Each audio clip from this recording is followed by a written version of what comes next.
Twitter. I would also like to express my appreciation to Kevin Reid and members of West Yorkshire Astronomical Society who provided a number of splendid deep sky images for the appear in this month's programme. This month I thought it would be a good idea to take a look at some of the highlights of the winter constellations, and along the way we will learn something about the legends of the stars. The first astronomers had no real idea about the nature of the stars. Since no star appeared as anything but a point of light, it was natural to suppose that they were small, since they showed no relative motions. It was equally natural to assume that they were fixed, revolving around the Earth once in 24 hours. It was thought too that all the stars lay at the same distance from us, probably fixed to some sort of solid sphere. This sounds fanciful today, when it is known that the stars are suns and that many of them are much larger and more luminous than the sun we know. Yet we still have a legacy from the old sky watchers, since the constellation patterns which they formulated have never changed. Ptolemy of Alexandria, last of the great astronomers of classical times, died about AD 180. In his best known book, the Almagest, which has come down to us by way of the Arab translation, he virtually summarised the astronomical knowledge of his period. Altogether he drafted 48 constellations. Some were named after mythological gods and heroes like Orion and Perseus, while others were supposed to represent everyday creatures and inanimate objects: the swan, the fishes, the cup. All Ptolemy's groups are still accepted, though their boundaries have been modified. Of course the sky was not completely covered, since the far southern stars were never visible from the Mediterranean area, so that some of the groups near the south celestial pole have strangely modern names, the microscope and the octant, for example. Astronomers of the 17th and 18th centuries were not slow to form new constellations, often by stealing areas from the other groups. Some of these have been accepted, and the total number of constellations is now 88, but others were tactically rejected. Perhaps this is just as well, since the names were cumbersome and the proposed groups totally unworthy of separate recognition.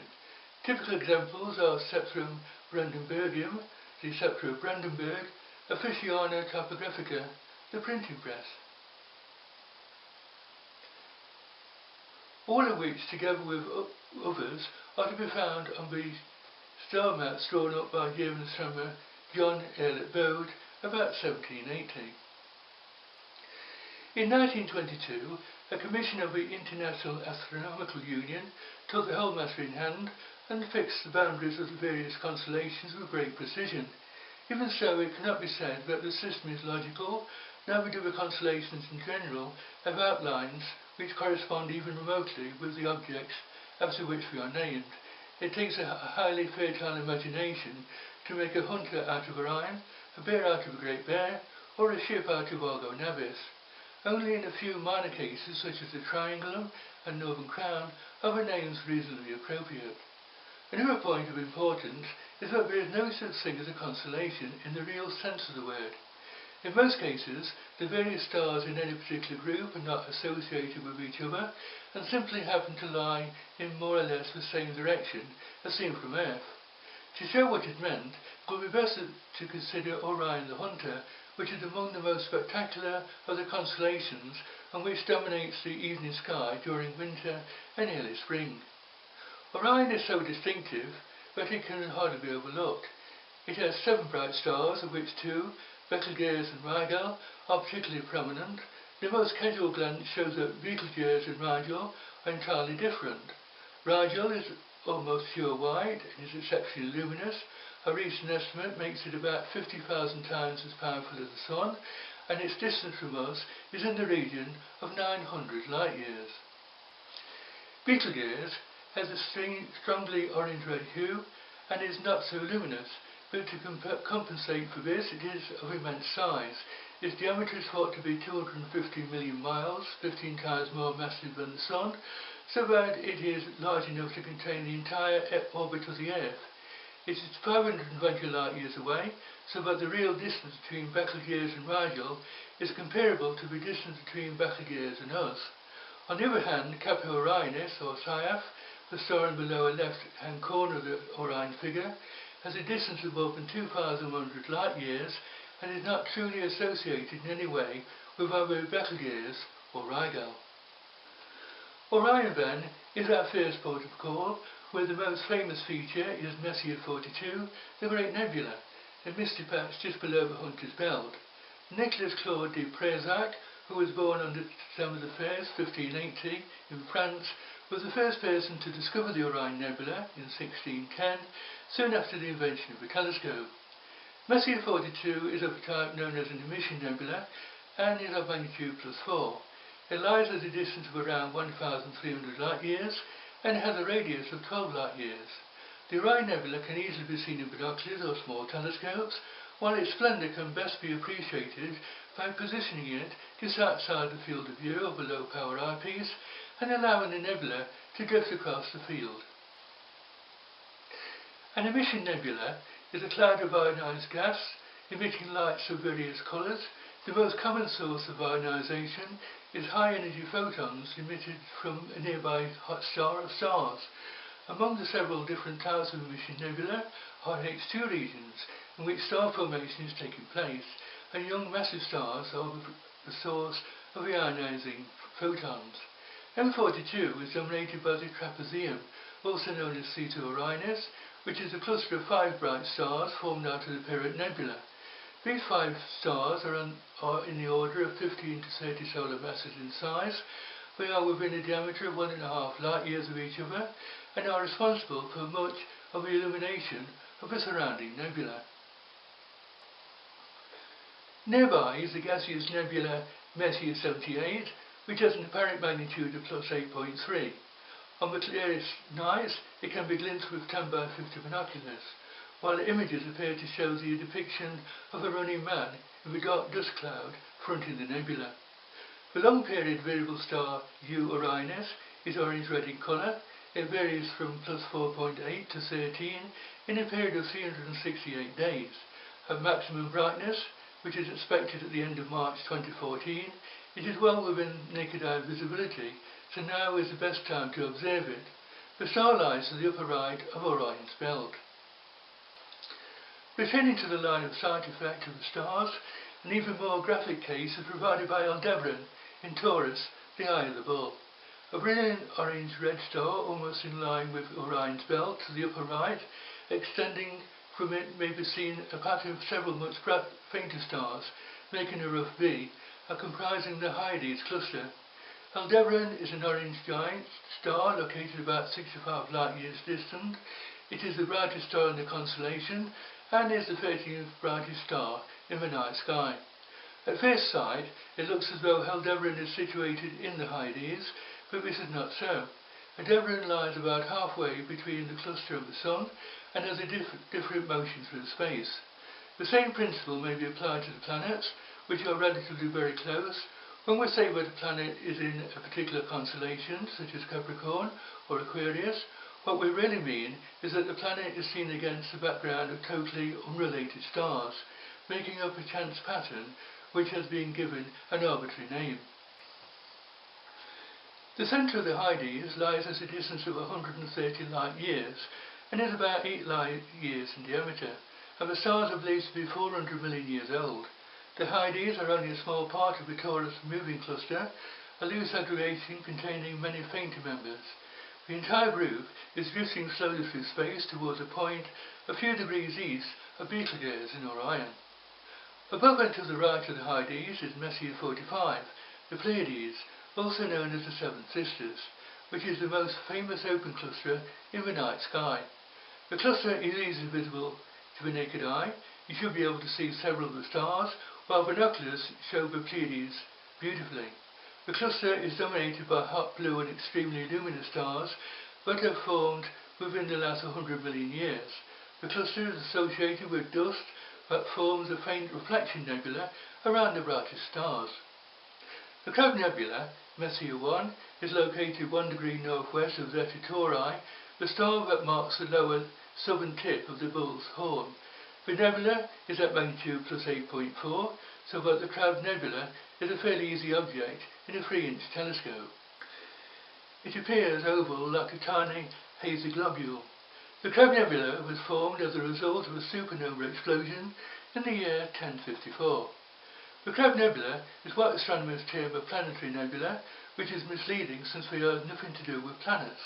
The name comes from the round planetary appearance of their luminous shell of dust and gas. Other examples include Messier 27, the Dumbbell Nebula in Vulpecula, the Fox. Here is a splendid photo of M27 taken by Kevin Reed of West Yorkshire Astronomical Society. Although the constellations are mere line-of-sight effects, and few of them bear any resemblance to their chosen names, the old myths and legends are fascinating. Orion, for instance, was said to be the son of Neptune and Ural, and boasted that he could conquer any creature which Earth could produce, whereupon Juno, who was jealous of him, caused a giant scorpion to appear out of the ground and bite Orion in the foot, killing him.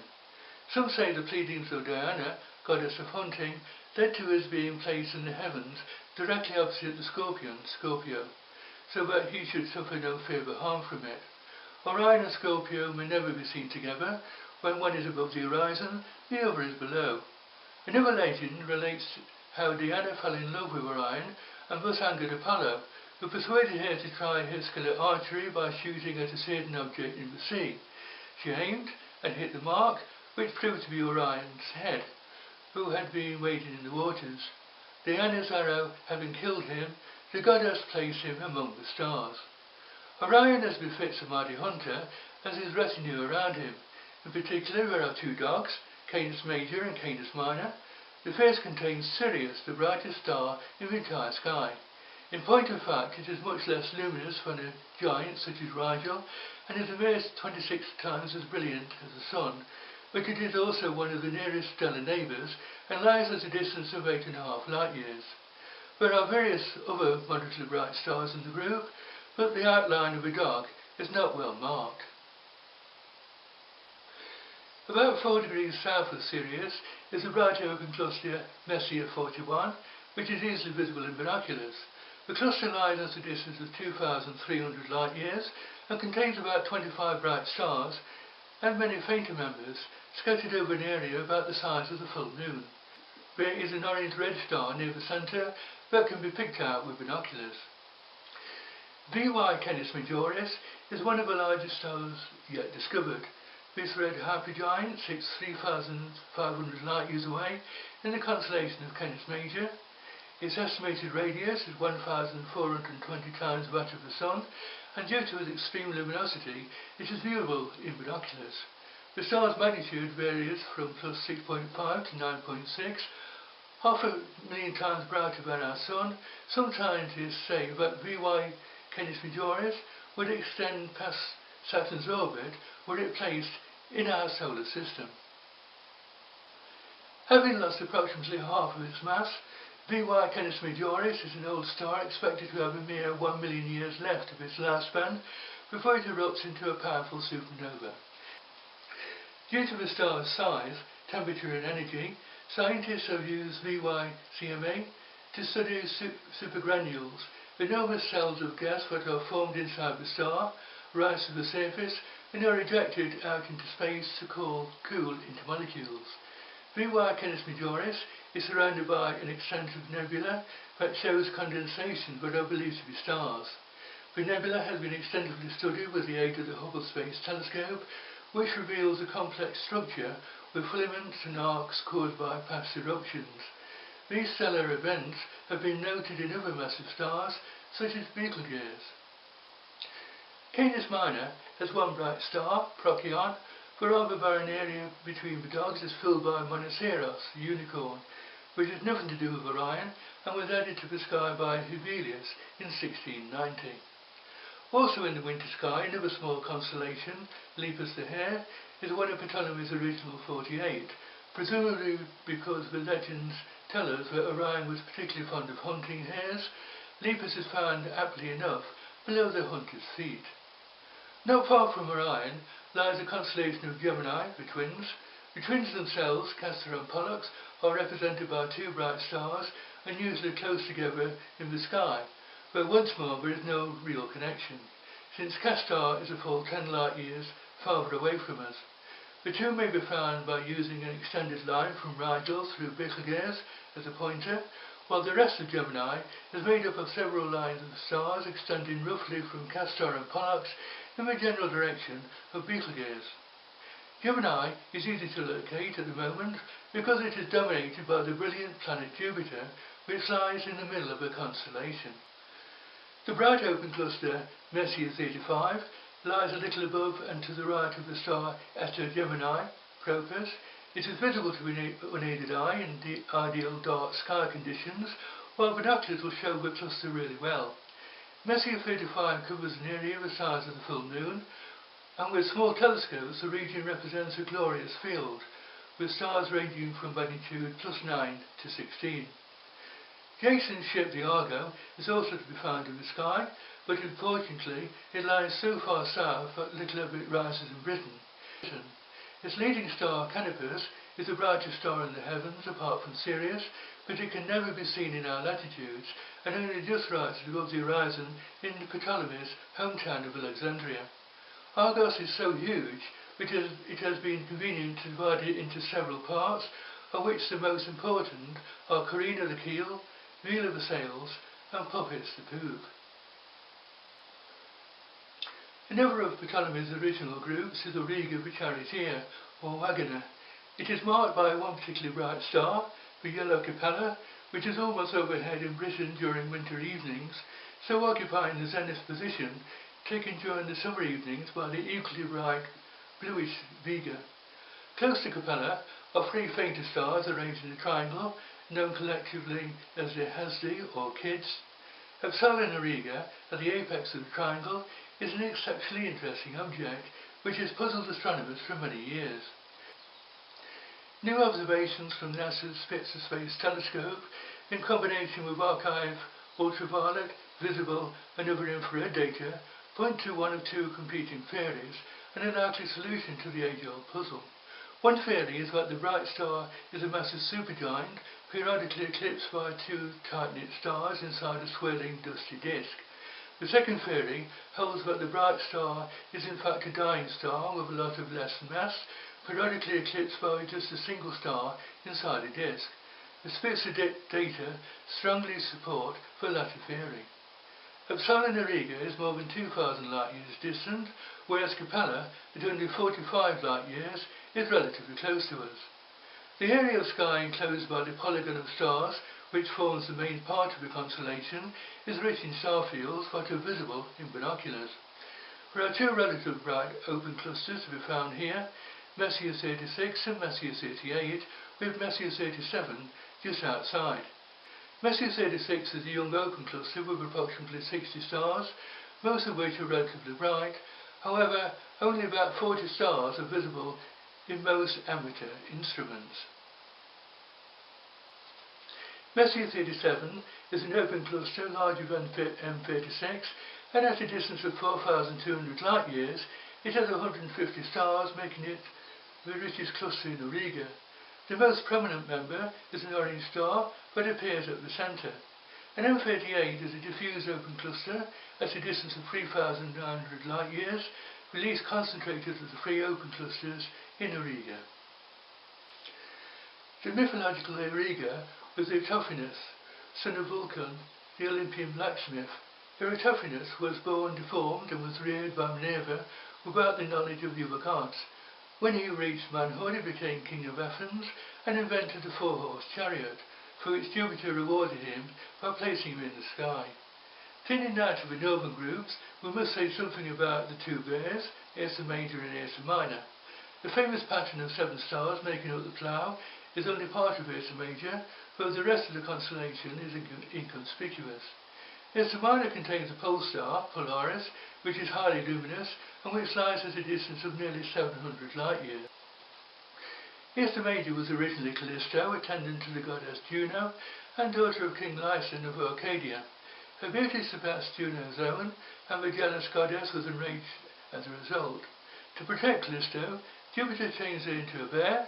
Unfortunately, Callisto's son Arcas saw the bear while he was out hunting and was about to kill it with his spear when Jupiter intervened, chaining Arcos into a bear also and placing both animals among the stars.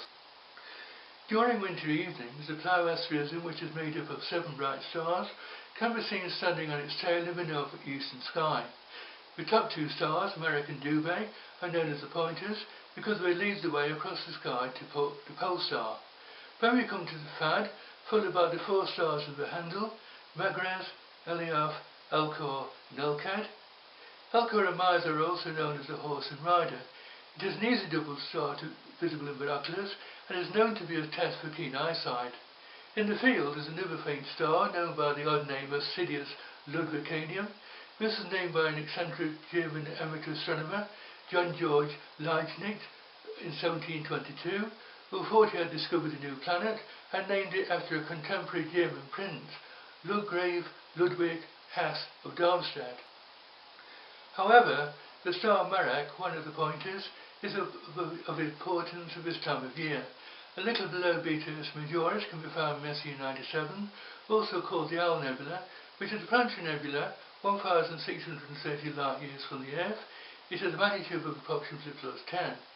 Close by is Messier 108, which is a faint galaxy with a magnitude of +10.7. They can both be seen with a moderate telescope of 6-inch aperture, and they make ideal candidates for photographers. In the aerial sky above Cassiopeia lies a constellation of Perseus the Hero, which contains a famous double cluster, which is the name for 2 bright open clusters, NGC 884 and NGC 869. They are 7,600 and 6,800 light-years distant, respectively, and relatively close to each other in space. Their ages are estimated at 3.2 and 5.6 million years, which means that they are relatively young. The double cluster has a combined magnitude of +4.3 and can be seen without binoculars, but observing its cluster individually requires a small telescope. Another bright open cluster is Messier 34, which lies midway between Beta Persei, Algol, and Gamma Andromeda, Almag. It has a visual magnitude of +5.5 and lies approximately 1,500 light-years distant. It is between 200 and 250 million years old and contains about 400 stars. For me, the most celebrated star in the sky is Beta Persei, Algol, which means the eye of the demon. It was the first eclipsing binary star ever discovered and one of the first variable stars to be found. On the evening of November the 12th, 1782, an 18-year-old boy named John Goodricke was busy observing the stars. He was a serious astronomer, but an unusual one. He was deaf and dumb and had been so from birth. Fortunately, there was nothing the matter with either his eyesight or his intellect. Goodricke was particularly interested in Algol or Beta Persei. In the ordinary way, Algol is about as brilliant as Mizor or Polaris, but on this particular occasion something was happening to it. It was fading, and continued to do so for several hours until it had dropped to magnitude +3.5. Then it started to increase once more, returning slowly to its usual brightness. Goodricke was not the first to observe this curious behaviour in Algol, since Giuliano Montiori, an Italian professor of mathematics, had noticed it as long ago as 1669. Yet nobody had explained it satisfactorily, and Algol was clearly quite different in type from the other known variable star, Mira, in the constellation of Cetus. Goodricke believed that he had the answer, and in the following year he wrote a paper in which he suggested that the changes in brightness shown by Algol were due to the periodic eclipse of a bright star by a dimmer binary companion. We now know that Goodricke was right, and it was a tragedy that this gifted deaf mute should have died soon afterwards, at the age of 21. Had he lived, he would have done much for astronomical science. Algol is easy to find. The best pointer to the constellation Perseus is Cassiopeia. An imaginary line from the 2 of the stars in the view leads us to Merfact or Alpha Persei of the 2nd magnitude, and Algol is not far off. We can also use the stars of Cassiopeia to estimate the change in brightness of Algol. At maximum, Algol is slightly brighter than any of the stars in the W, while at minimum it is approximately equal to Epsilon Cassiopeia, the fainter of the 5. Algol is at maximum for most of the time, 2 days 11 hours. It shines steadily, but then fades down to its least brightness in a period of 5 hours. As a minimum, a further 5 hours is needed to regain normal brilliancy, and then nothing more happens for a further 2 days 11 hours. In fact, Algol seems to wink regularly. The best way to show the behaviour of Algol, or any other star which changes in brightness, is by means of a light curve, and which magnitude is plotted against time. It will be seen that Algol is not absolutely constant for the whole 2 days 11 hours of maximum, but to measure very small changes in brilliancy naturally needs sensitive instruments. Over the last decade, astronomers have been discovering a great many extrasolar planets using the transit method, in which they carefully measure the brightness of the parent star as the planet transits across its disk. It's nice to think that John Goodrick worked out this principle 230 years ago. There's a rather interesting point about the name Algol, which is Arabic and means the head of the ghoul. A ghoul being a female demon with an unprepossessing appearance and even more unprepossessing habits. In classical legend, the star is equally sinister since it marks the severed head of the Gorgon, still carried by Perseus in his journey across the sky. This has led to the suggestion that the ancients knew all about Algol's curious behaviour, and it has been maintained that the star itself was regarded as thoroughly evil. Modern scholars disagree, and it is not now believed that the variability was known in ancient times, but it is certainly appropriate that Medusa's head should be marked by a winking star. Constellations added since the days of Ptolemy have no legends attached to them, such as the Lizard, Lacerta, the Little Lion, Leo Minor, and even the famous Southern Cross. However, other modern groups, such as Phoenix, the Phoenix, retain mythological associations. Though astronomy has long since become an exact science, it still retains its aura of mystery, and the old legends are too fascinating to be forgotten.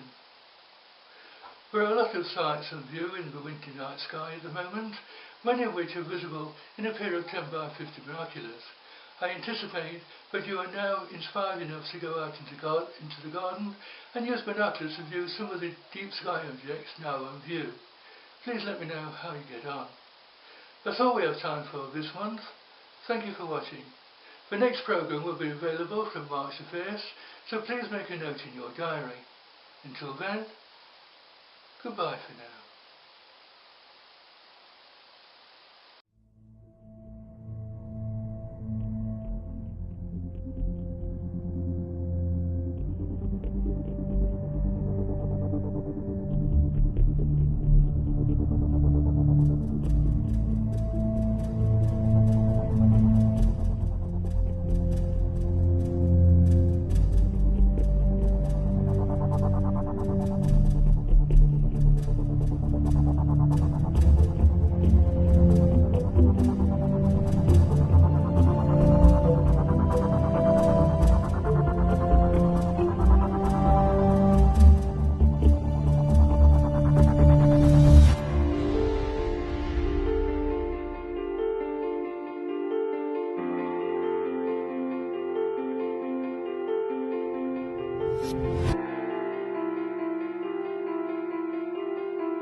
Betelgeuse and Rigel are particularly prominent. The most casual glance shows that Betelgeuse and Rigel are entirely different. Rigel is almost pure white and is exceptionally luminous. A recent estimate makes it about 50,000 times as powerful as the Sun, and its distance from us is in the region of 900 light years.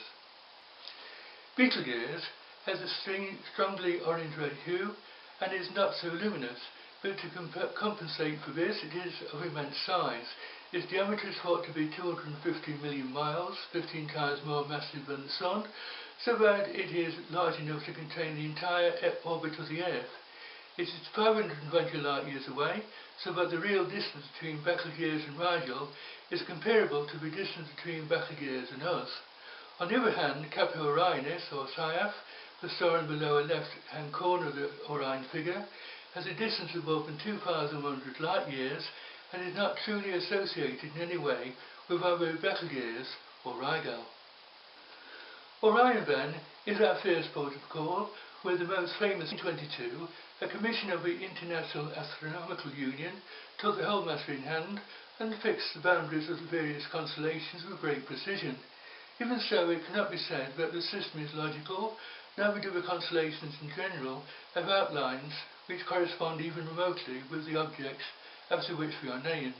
It takes a highly fertile imagination to make a hunter out of Orion, a bear out of a great bear, or a ship out of Argo Navis. Only in a few minor cases, such as the Triangulum and Northern Crown, are the names reasonably appropriate. Another point of importance is that there is no such thing as a constellation in the real sense of the word. In most cases, the various stars in any particular group are not associated with each other and simply happen to lie in more or less the same direction as seen from Earth. To show what it meant, it would be best to consider Orion the Hunter, which is among the most spectacular of the constellations and which dominates the evening sky during winter and early spring. Orion is so distinctive that it can hardly be overlooked. It has 7 bright stars, of which 2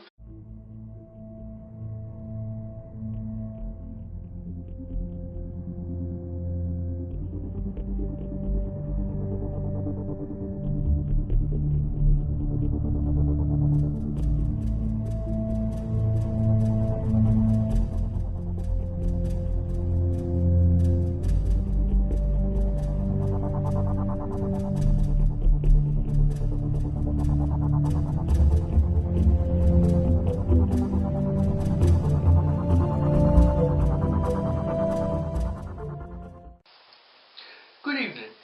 Thank you for following me on Twitter. I would also like to express my appreciation to Kevin Reid and members of West Yorkshire Astronomical Society who provided a number of splendid deep sky images that appeared in this month's programme. This month I thought it would be a good idea to take a look at some of the highlights of the winter constellations, and along the way we will learn something about the legends of the stars. The first astronomers had no real idea about the nature of the stars. Since no star appeared as anything but a point of light, it was natural to suppose that they were small, since they showed no relative motions. It was equally natural to assume that they were fixed, revolving around the Earth once in 24 hours. It was thought too that all the stars lay at the same distance from us, probably fixed to some sort of solid sphere. This sounds fanciful today, when it is known that the stars are suns and that many of them are much larger and more luminous than the Sun we know. Yet we still have a legacy from the old sky watchers, since the constellation patterns which they formulated have never changed. Ptolemy of Alexandria, last of the great astronomers of classical times, died about AD 180. In his best known book, the Almagest, which has come down to us by way of the Arab translation, he virtually summarised the astronomical knowledge of his period. Altogether he drafted 48 constellations. Some were named after mythological gods and heroes like Orion and Perseus, while others were supposed to represent everyday creatures and inanimate objects: the swan, the fishes, the cup. All Ptolemy's groups are still accepted, though their boundaries have been modified. Of course the sky was not completely covered, since the far southern stars were never visible from the Mediterranean area, so that some of the groups near the South Celestial Pole have strangely modern names, the microscope and the octant, for example. Astronomers of the 17th and 18th centuries were not slow to form new constellations, often by stealing areas from the other groups. Some of these have been accepted, and the total number of constellations is now 88, but others were tactically rejected.